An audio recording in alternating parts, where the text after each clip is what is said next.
주시옵소서. 함께하여 주실 줄 믿습니다. 감사드리며 예수님 이름으로 기도드립니다. 하나님 말씀 열왕기하 20장 1절에서 11절까지 말씀입니다. 열왕기하 20장 1절에서 11절까지 말씀 교독하겠습니다. 그때 히스기야가 병들어 죽게 되매 아모스의 아들 선지자 이사야가 그에게 나아와서 그에게 이르되 여호와의 말씀이 너는 집을 정리하라. 내가 죽고 살지 못하리라 하셨나이다.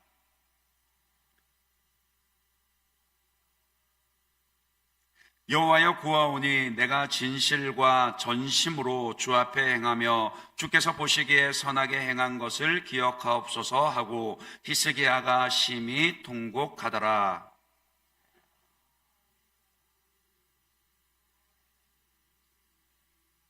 너는 돌아가서 내 백성 주권자 히스기야에게 이르기를 왕의 조상 다윗의 하나님 여호와의 말씀이 내가 내 기도를 들었고 내 눈물을 보았노라. 내가 너를 낫게 하리니 내가 3일 만에 여호와의 성전에 올라가겠고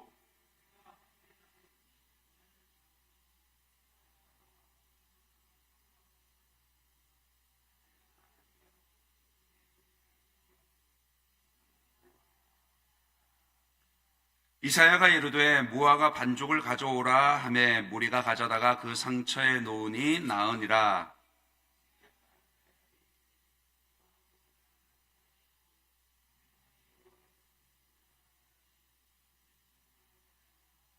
이사야가 이르되 여호와께서 하신 말씀을 응하게 하실 일에 대하여 여호와께로부터 왕에게 한 징표가 이 말이이다. 해 그림자가 10도를 나아갈 것이니까 혹 10도를 물러갈 것이니까 하니 그리할 것이 아니라 10도가 뒤로 물러갈 것이니이다 하니라. 선지자 이사야가 여호와께 간구하며 아하스의 해시계 위에 나아갔던 해 그림자를 10도 뒤로 물러가게 하셨더라. 아멘. 이 밤에 기도의 자리에 나오신 여러분들을 환영하고 축복합니다. 우리 옆에 계신 분들에게 다음 주 이제 성탄절인데 우리 이렇게 한번 인사하도록 할까요? 기쁨의 성탄 되시기 바랍니다.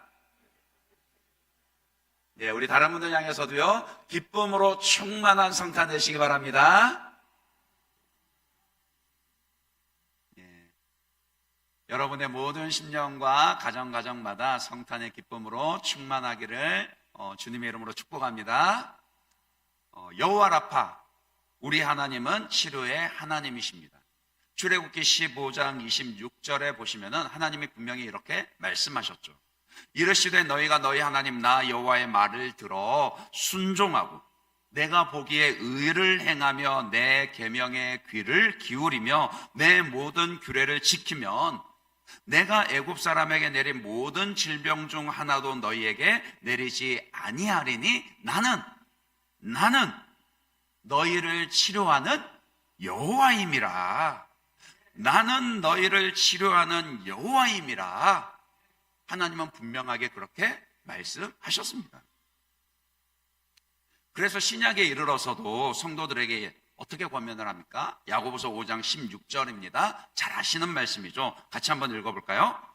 그러므로 너희 죄를 서로 고백하며 병이 낫기를 위하여 서로 기도하라. 의인의 간구는 역사하는 힘이 큼이니라.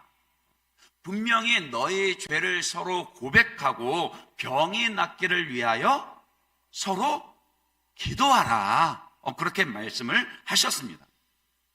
따라서 병들었을 때나 아플 때나 우리는 하나님께 치료해 주시도록 기도해야 합니다. 여호와 라파, 우리 하나님께서 우리를 고치시고 치료해 주실 것을요, 믿고 믿음으로 기도해야 합니다. 아멘이 생각보다 작은 것 같은데요? 여호와 라파, 우리 하나님께서 저와 여러분을 치료하실 줄로 믿습니다. 근데 사실 여러분 심정도 이해가 가요. 왜냐하면은 이 기도가 수학 공식처럼 그렇게 쉽지가 않기 때문입니다. 왜 그렇죠? 기도해도 기도한 대로 다 낫지를 않기 때문입니다.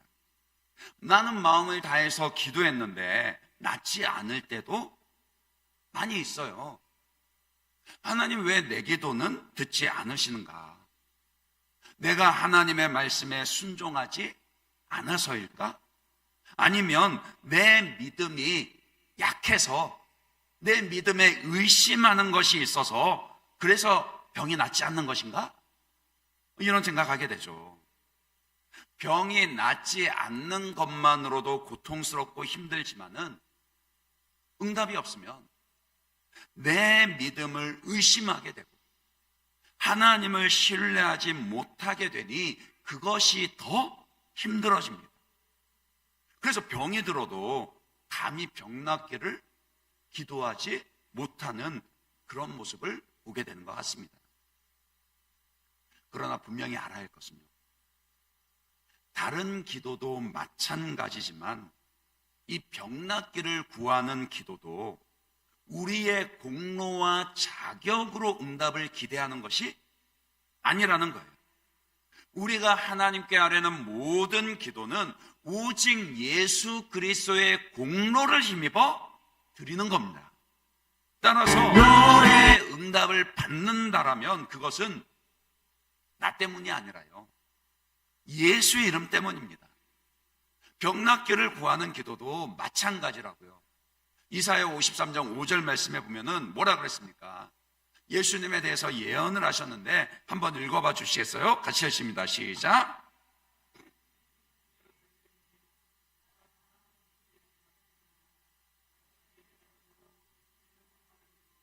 그가 채찍에 맞음으로 우리는 나음을 받았도다. 우리가 맞아야 할 채찍을 예수님이 대신 맞으심으로써 우리는 나음을 받았다 했습니다. 예수님의 고통당하심으로 우리가 병 낫기를 구할 수 있습니다. 우리 기도를 들으시고 병을 낫게 하실 것인지 아니할지는 하나님이 하실 몫입니다. 내가 구한 대로 응답하지 않아도요, 그래도 하나님은 언제나 선하시고 완전하십니다. 이는 하늘이 땅보다 높음 같이 내 길은 너희의 길보다 높으며 내 생각은 너희 생각보다 높음이니라. 하나님은 우리가 생각하고 계획한 것보다도요 훨씬 더 좋은 길, 선한 길을 준비하고 계십니다. 아멘이십니까? 그러나 하나님께 치료의 능력이 있다는 거예요. 그러니 당장에 응답하실 수도 있고 아니면 더 좋은 길로 인도하실 수도 있지만 어쨌든 우리는 믿음을 가지고 하나님께 기도해야 합니다.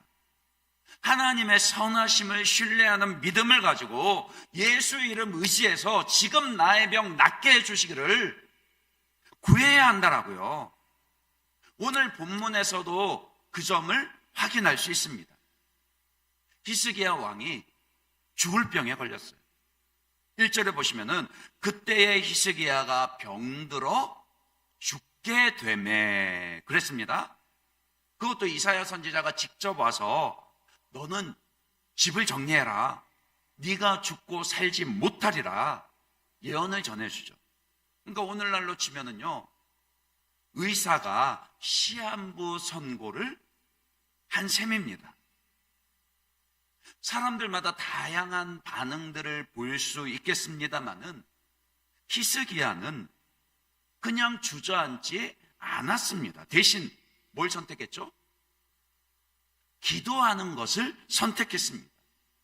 생명의 주인이시자 여호와 라파 치료의 하나님께 기도했더라고요. 그것도 간절히 통곡하며 기도했습니다. 그래서 잘 아시는 것처럼 죽을 병이 고침을 받았고 몇 년을요? 무려 15년을 더 살았습니다. 이제 언뜻 기도해서 15년 더 살게 됐다, 이것에만 주목하기 쉽지만은 먼저 어떻게 이런 기도가 가능했는지를 좀 생각해 봐야겠습니다. 왜냐하면 히스기야도 우리와 별반 다를 것이 없는 그런 사람이거든요. 단적으로 말씀을 드리면 기도가 기도를 강하게 합니다. 무슨 말이냐면은 히스기야 왕이 지금 죽을 병에서 살려달라고 기도하기 전에도 그 전에도 기도 응답을 아주 강하게 경험한 일이 있었다라고요. 몇 주에 걸쳐서 말씀을 드리지만 이 말은 이제 여러분들이 알 거라고 기대를 하고 제가 물을 거라는 뜻입니다. 유대의 역사 가운데 그 선왕으로 꼽을 수 있는 왕은 그리 많지가 않아요. 그죠? 5명이라 했습니다. 다윗을 포함해서 5명이라 그랬습니다. 누구였죠? 다윗, 아사, 여호사밧, 그리고 솔로몬은 아니고요. 그리고 오늘 본문에 나오는 히스기야, 요시야. 그렇죠. 히스기야 왕도 다윗의 길을 걸으며 이 먼저 성전을 정화하고 수리하는 일을 했습니다. 그리고 우상 숭배를 철폐하고 11조를 통해서 이 제사가 무너졌던 예배가 회복되는 그런 개혁들을 일으켰어요. 느헤미야 때는 유월절을 백성들이 철저하게 지켰거든요. 그렇게 내정이 안정되게 하고 백성들로 하여금 여호와 하나님께로 돌이키게끔 그렇게 만들었습니다. 하지만 국방과 이 안보에 있어서는요, 내정만큼 탁월하지는 못했던 것 같아요. 이 시대 자체가 너무 어려웠거든요. 아수르의 침공에 대비해서 그 기온 샘물을 끌어다가 예루살렘 성안 실로암 연못을 만들기도 했지만은, 그러나 그것만으로는 강한 이 외세의 침략을 물리치기에는 부족했습니다. 그때 세계를 제패한 제국이 방금 말씀드린 아수르예요. 북쪽에서부터 북이스라엘을 정벌하고 이제 계속해서 남쪽으로 군대가 내려옵니다. 한편 저 남쪽에 그 아프리카 대륙에서는 구스요, 오늘날 그 에티오피아의 그 옛 제국에 북진을 하면서 올라오고 있었습니다.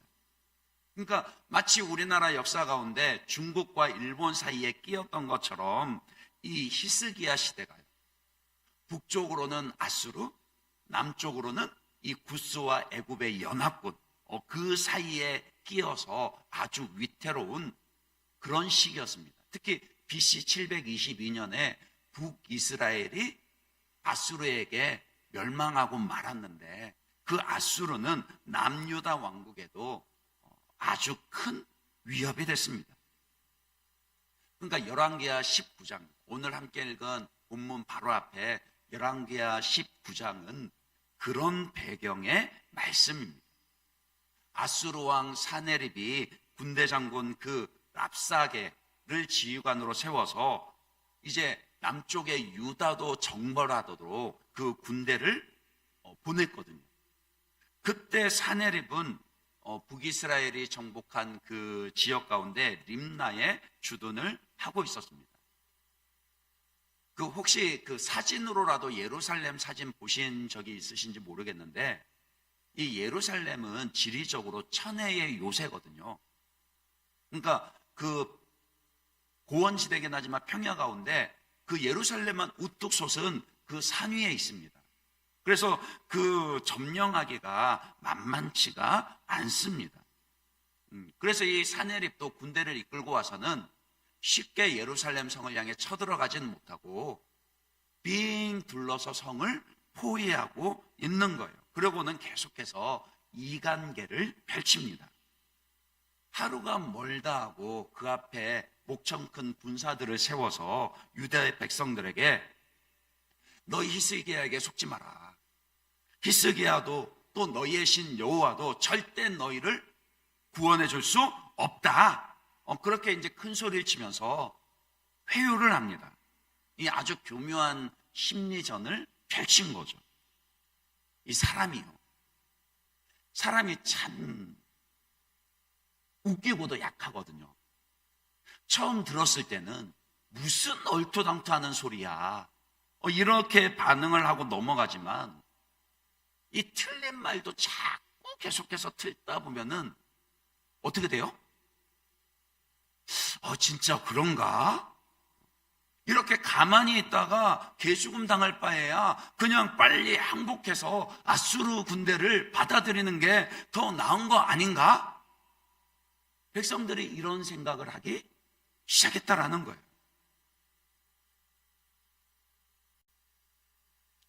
그러니까 히스기야 왕으로서는 아주 난처하고 힘든 상황에 처하게 된 겁니다.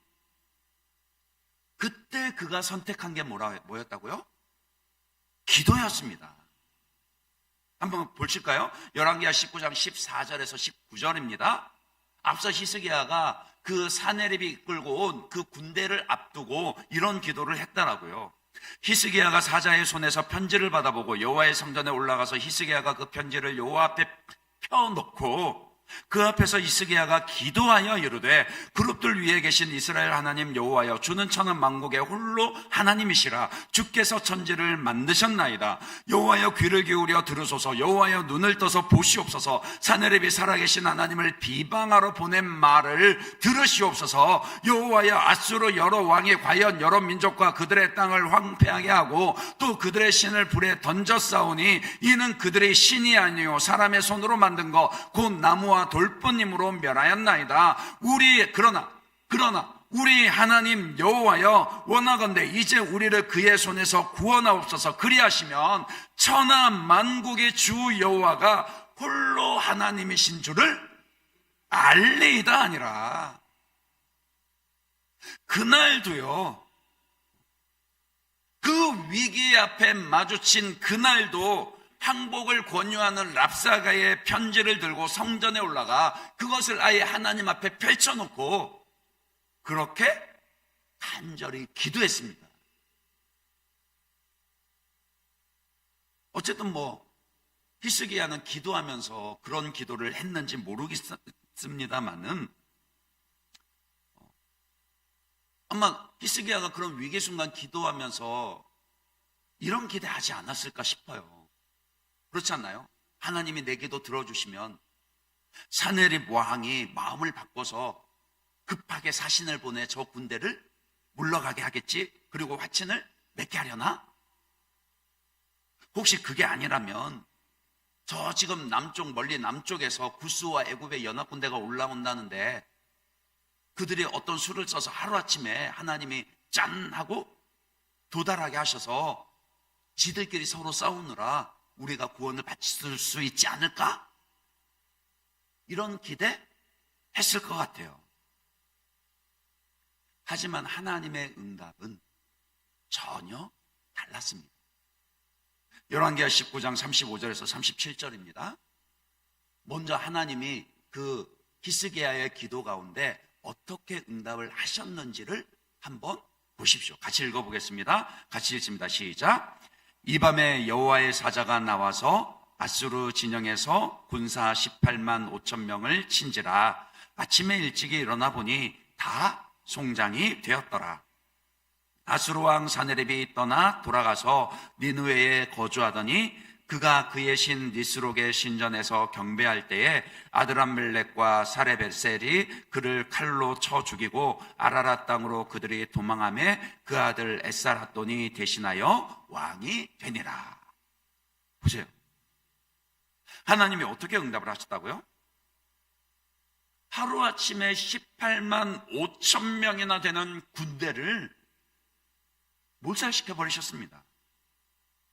어떻게 그런 일이 가능했는지 알 수는 없습니다. 많은 학자들은 아마도 그 심각한 전염병이 그 부대 진영에 돌았을 거다, 그렇게 짐작만 합니다. 그리고 그 림나에 주둔했던 사네립 왕은 어떻게 됐죠?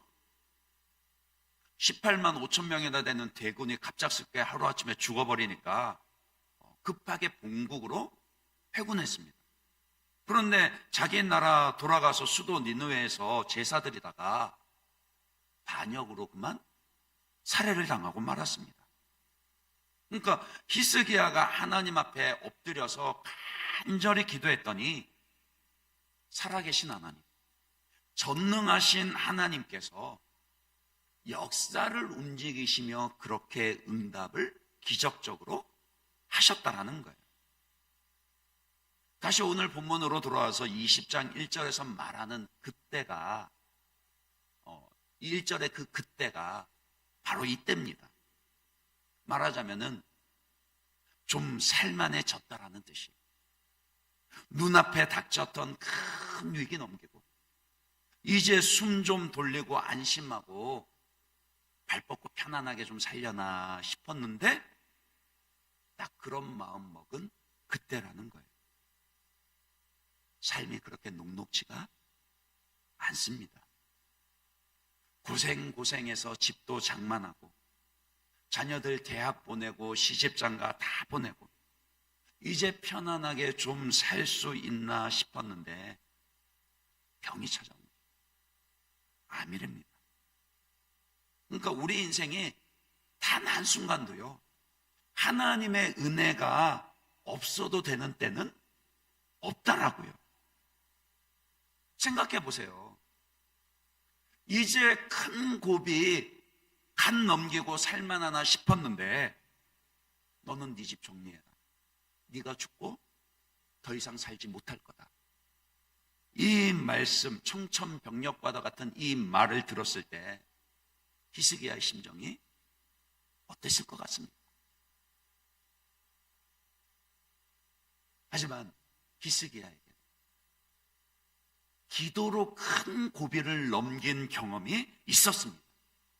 사람의 계산으로는 도무지 답이 나오지 않는 그런 상황 가운데서 기도했었고 하나님의 기적과 같은 응답을 경험했었습니다. 그래서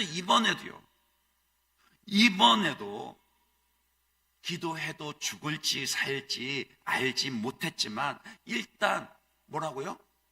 하나님께 기도해야 된다라는 것. 하나님은 나를 다시 살리실 수 있다라는 건 알았습니다. 그래서 뭐 했다고요? 기도했죠. 기도했습니다. 이번에도 기도하는 것을 그는 선택했습니다. 그의 기도가 본문 2절 3절이죠. 여러분들이 기도하는 심정으로 히스기야 기도를 한번 읽어봐 주시겠어요? 본문의 2절 3절입니다. 같이 읽습니다. 시작.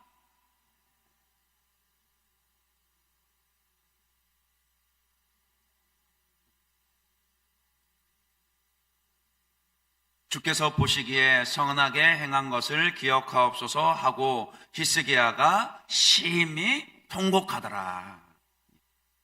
그는 곧바로 벽을 바라보면서 하나님께 기도하기 시작했습니다. 그러니까 벽을 바라보며 기도한다라는 말이 무슨 의미겠습니까? 이 꽉 막힌 벽과 같이요, 하나님이 아니면 답이 없습니다. 그런 심정으로 오직 하나님만 바라보면서 간절하게 매달리고 기도했다, 그런 뜻이겠죠. 내가 진실과 전심으로 주 앞에 행하며 주께서 보시기에 선하게 행한 것을 기억하옵소서. 다시 말씀드리지만요, 히스기야 왕이 하나님 보시기에도 선왕이지만 그 행위 자체가 기도 응답의 조건이 되지는 않습니다.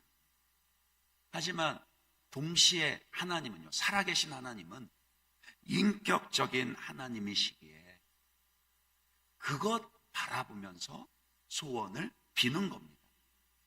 내가 자격이 충분해서가 아니라 내가 이랬으니까 하나님 마땅히 저에게 이래 주셔야 됩니다 라는 거래가 아니라요, 내 삶을 보시고 내 중심을 살피시는 하나님께 죽고 사는 것이 주께 있으니 나의 마음과 행동을 감찰하시는 하나님께서 나의 어떠함을 보시고 제발 나를 살려주십시오, 그렇게 간절히 빌었습니다. 어떻게 기도했다고요? 히스기야가 심히 통곡하더라. 그가 울부짖으며 간절히 기도했다, 그런 뜻입니다. 그는 기도를 어떻게 해야 하나 고민하거나 망설이지 않았습니다. 다른 방법 모색하지도 않았어요. 다른 전문인이나 전문 의사나 다른 사람을 부르거나 찾거나 의논하지도 않았습니다. 선지자의 말을 듣자마자 곧바로 하나님 찾으며 기도했다라고요. 아마 하나님께서는 히스기야의 기도 내용보다 그런 태도를 더 귀하게 여기셨는지 모릅니다. 그러니까 4절에 뭐라 그러세요? 4절 말씀 한번 자세히 보세요. 4절에 뭐라 그랬죠? 이사야가 성읍 가운데까지 이르기도 전에 여호와의 말씀이 그에게 임하여 이르시되. 그러니까 이런 그림입니다. 이사야 선지자가 왕궁에서 히스기야 왕에게 이제 네가 곧 죽을 거다 예언의 말씀을 전하고 다시 이제 집으로, 성읍으로 돌아가는 길에 그 사이에 하나님이 곧바로 그를 찾아오셔서 멈추시고 다시, 야 이사야, 너 다시 히스기야한테 좀 가라. 내가 히스기야에게 이를 새로운 말이 있다, 이런 상황인 거예요. 그러니까 지금 히스기야의 기도는요, 길게 한 기도가 아닙니다. 몇 날 며칠 금식하지 않아도요, 그 간절함과 믿음이 있으니 하나님께서 그의 기도에 즉시로 응답을 해주셨습니다. 그래서 5절에 뭐라 그러시죠? 하나님이 이사야를 다시 보내서 하시는 말씀이, 내가 내 기도를, 너의 기도를 들었고 내 눈물을 보았노라. 내가 너를 낫게 하리니. 히스기야의 심히 통곡하는 그 간절한 기도가 하나님의 마음을 감동시키고 움직였더라고요. 그런데 이번에도요, 하나님 응답하시는 방법은 기대와는 사뭇 다릅니다. 7절입니다. 어떻게 하죠? 이사야가 이르되 무화과 반죽을 가져오라 하매 무리가 가져다가 그 상처에 놓으니 나으니라. 당시 이 무화과 하면은, 요즘에는 뭐 우리나라도 이쪽 무화과가 좀 많아진 듯 합니다만은, 이스라엘에서는 무화과는 아주 흔한 그런 열매입니다. 거의 주식이나 마찬가지죠.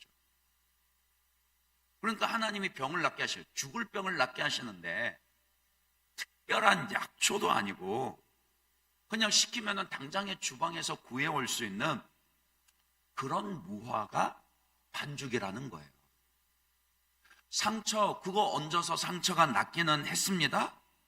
근데 히스기야 마음에, 야, 진짜 이걸로도 죽을 병이 낫는단 말이야? 그런 의심이 든 거예요. 왜 열왕기하 5장에 보면은 그 아람 군대 장군 나아만이 나오죠. 나아만이 나병에 걸렸을 때 일부러 병 낫기를 위해서 그 북이스라엘의 엘리사 선지자를 찾아옵니다. 그런데 이 엘리사 선지자는 얼굴 한번 비추지도 않고 그냥 바로 하인 보내가지고 그냥 가는 길에 요단강 들러서 7번 몸 씻고 가, 그러는 거예요.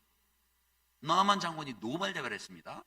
그래서 그가 뭐라고 그러죠? 열왕기하 5장 11절에 보시면요, 나아만이 노하며 물러가며 이르되 내 생각에는 그가 내게로 와서 나와 서서 그의 하나님 여호와의 이름을 부르고 그의 손을 그 부위 위에 흔들어 나병을 고칠까 하였도다.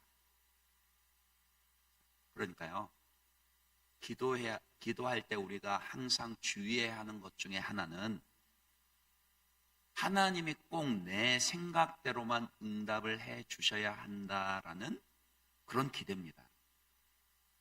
그러니까 나아만의 경우에서도 보더라도요, 강에서 몸을 씻는 것이 응답입니까? 병이 낫는 것이 응답입니까? 하나님이 분명히 응답으로 강에 가서 요단강에서 7번 몸을 씻으라 하셨어요. 맞아요. 그것도 응답이에요. 그러나 궁극적인 응답은 뭐죠? 병이 낫는 거였어요. 근데 내 생각, 내 고집이 너무 강하니까 하나님은 더 크고 놀라우신 방법으로 응답을 주시는데도 내 생각이 너무 좁아서 하나님의 응답을 받지 못할 때가 많다라는 겁니다. 그러니까 기도는 하면서도 이미 응답에 대해서 나름대로 판단을 내려버린 거죠. 하지만 기억하십시오. 하나님은요, 우리의 소원과 생각을 훨씬 뛰어넘는 방법으로 우리를 선하게 이끌어 가십니다. 이 히스기야도 이번에는 앞번에 그런 경험이 있었음에도 불구하고 너무나도 자기 생각과 달라서 확신을 못했습니다. 저 진짜 나은 거 맞아요? 그 사절에 정확하게 보시면 눈에 보이는 상처가 나았다 그랬거든요. 근데 그 상처 나았는데도 저 진짜 사는 거 맞아요? 이렇게 묻는 셈이에요. 아마 제가 하나님이었으면요, 니 내 못 믿나? 그랬을 것 같아요. 설마 못 알아들으신 건 아니죠? 너 나 못 믿어? 그러면서 안 고쳐 주었을 것 같은데 하나님 그리하지 않으시고 어떻게 하시죠? 히스기야가 징표를 구하니까 아예 선택할 수 있도록 옵션까지 주십니다. 좋다. 그러면은 내가 너 3일 만에 다시 일어나서 성전에 올라가도록 나을 수 있게 하신다라는 거, 내가 그 징표로 해 그림자를 앞으로 10도 기울게 하든지 뒤로 10도 기울게 하든지 할 테니까 너가 선택해. 나름 히스기야 생각에는 앞으로 기우는 건 쉬우니까 더 어려울 것 같은 뒤로 10도를 선택했습니다. 만약에 히스기야에게 조금이라도 과학적인 상식이 있었다라면은 아주 큰일 날 소리를 한 거죠. 그렇지 않나요? 해 그림자 10도가 왔다 갔다 한다라는 것은요, 그 지구의 자전축의 기울기가 변하든지 아니면 지구의 자전 속도가 변한다, 그런 뜻이거든요. 그렇게 되면 지구 위에 아무 생물도 살지를 못합니다. 그러니까 큰일 날 소리를 한 것인데, 그런데 하나님은 히스기야의 응답을 위해서 그 엄청난 일을 행하십니다. 왜 그런 엄청난 징표를 주시고 그것도 부족해서 히스기야에게 선택할 수 있도록 그렇게 해주셨을까요? 하나님 왜 그렇게 하셨죠? 바로 그가 낫게 된 일이 우연히 된 일이 아니라 그의 기도에 응답하신 하나님의 능력이라는 것을 분명하게 보여주기 위함입니다. 그러니까 지금 보세요. 간절히 기도해 놓고도요, 또 그 상처가 낫는 것을 보고 기도 응답을 받아놓고도 확신을 못하는 그런 모습이니 그에게 하나님이 어떤 분이신지를 보여주어 그 확신을 보여주려 한 거예요. 어디 무화과가 그의 죽을 병을 낫게 했습니까? 아닙니다. 다른 병에 무화과 아무리 얹어 덕지덕지 바른다 해도요, 병 안 낫습니다. 그때 말고 히스기야가 또 나중에 아팠을 때 무화과 얹는다고, 그때 죽을 병도 나았으니까 무화과 얹으면 낫겠지, 그런다고 낫습니까? 아닙니다. 여호와 라파, 치료의 하나님께서 그의 기도에 응답하셨기 때문이라고요. 그런데 6절에 보시면은 이 히스기야의 기도에 대한 하나님의 응답을 다시 볼까요? 하나님이 히스기야의 기도에 뭐라고 응답하시는지 이번의 응답을 좀 더 눈여겨보시기 바랍니다. 내가 내 날을 15년을 더할 것이며, 그 뒤에는 여러분이 한번 읽어봐 주세요. 같이 읽습니다. 시작.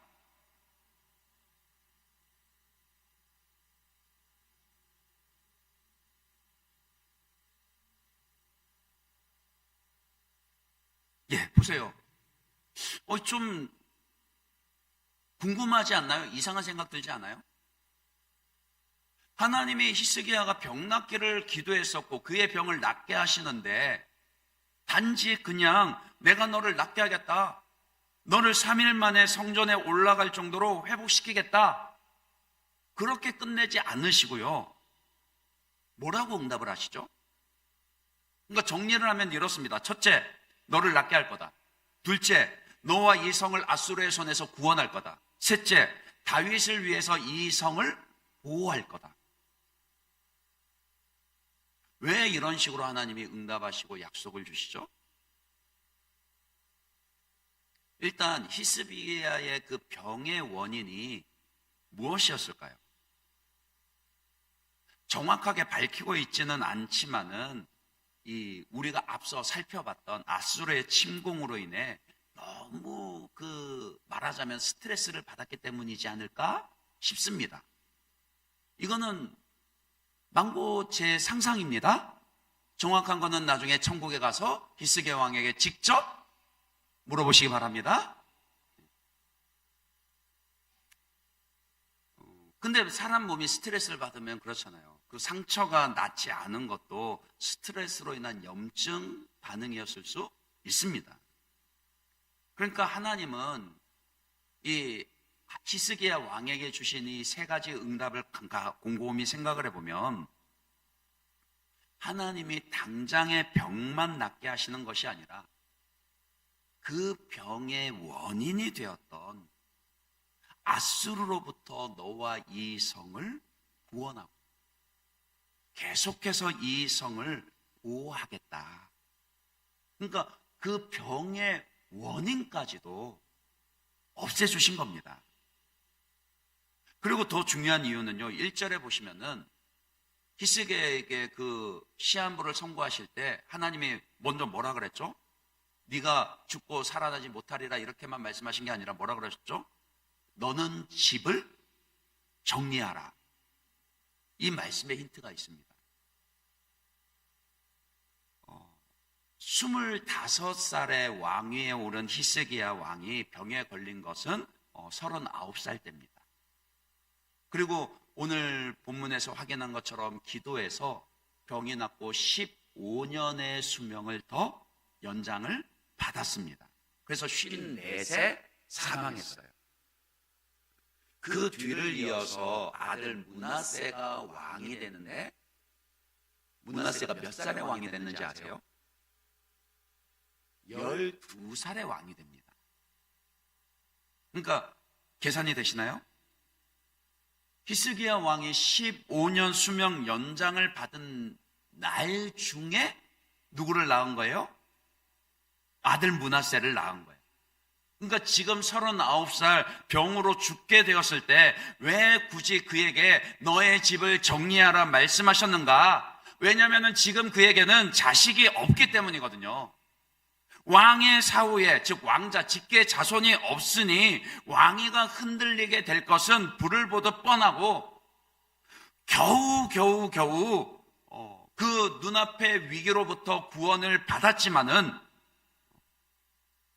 왕위가 흔들리면 이 나라가 어떻게 될지 모르고, 게다가 하나님의 언약을 간직한 다윗의 왕가마저 어떻게 될지를 모르게 됩니다. 그러니 히스기야가 벽을 바라보면서 통곡하면서 울며 기도할 때 그런 고민하지 않았을까요? 당장에 내가 죽는 것도 죽는 거지만 내가 죽으면 이 나라, 이 성은 어떻게 되나? 그 걱정하지 않았겠습니까? 그래서 하나님이 이런 응답을 주셨다라고요. 전능하신 하나님께서 히스기야의 기도에 응답하시는데 단지 그 한 사람 치료해서 살리는 것으로 끝내지 않으시고요. 그의 기도를 사용하셔서 역사를 지키시고 움직여 가신 것입니다. 그러니까 여호와 라파 치료의 하나님은요, 히스기야 한 사람을 치료하신 것이 아니라 그 나라의 역사를 고치시고 마침내 다윗의 후손으로 온 인류의 치료자이신 예수 그리스도를 이 땅에 보내주셨습니다. 히스기야를 통해서 다윗의 계보가 계속 이어지게 하심으로. 말라기 4장 2절 말씀입니다. 같이 한번 읽어볼까요? 이 말씀 함께 읽고 말씀을 마무리하겠습니다. 같이 읽습니다. 시작. 내 이름을 경외하는 너희에게는 공의로운 해가 떠올라서 치료하는 광선을 비추리니 너희가 나가서 외양간에서 나온 송아지같이 뛰리라.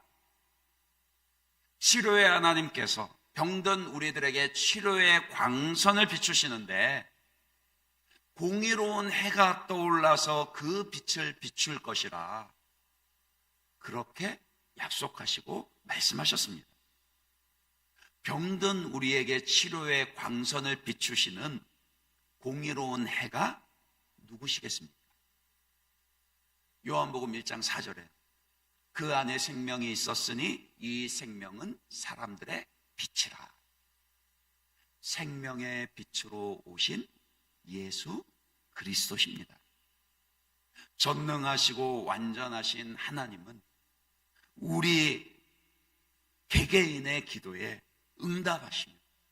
응답하실 뿐 아니라 그 기도를 사용하셔서 우리가 생각하거나 상상하지도 못한 큰 일을, 엄청난 일을 이루십니다. 그래서 우리는 언제나 하나님을 신뢰하며 기도할 수 있습니다. 하나님의 크심과 하나님의 하나님 되심을 신뢰하며 어느 때라도 기도할 수 있습니다. 눈물로 간절히 통곡하며 기도하지만 내 기도보다 더 크게 역사하시고 응답하실 그 하나님을 기대할 수 있다. 그 믿음으로 이 시간 간절히 부르짖어 기도하시는 그런 저와 여러분들 되시기를 주님의 이름으로 축원합니다. 이 시간 우리 말씀 생각하면서 이 찬양 고백하고 함께 기도하겠습니다. 우리 함께 회복의 주 찬양하겠습니다.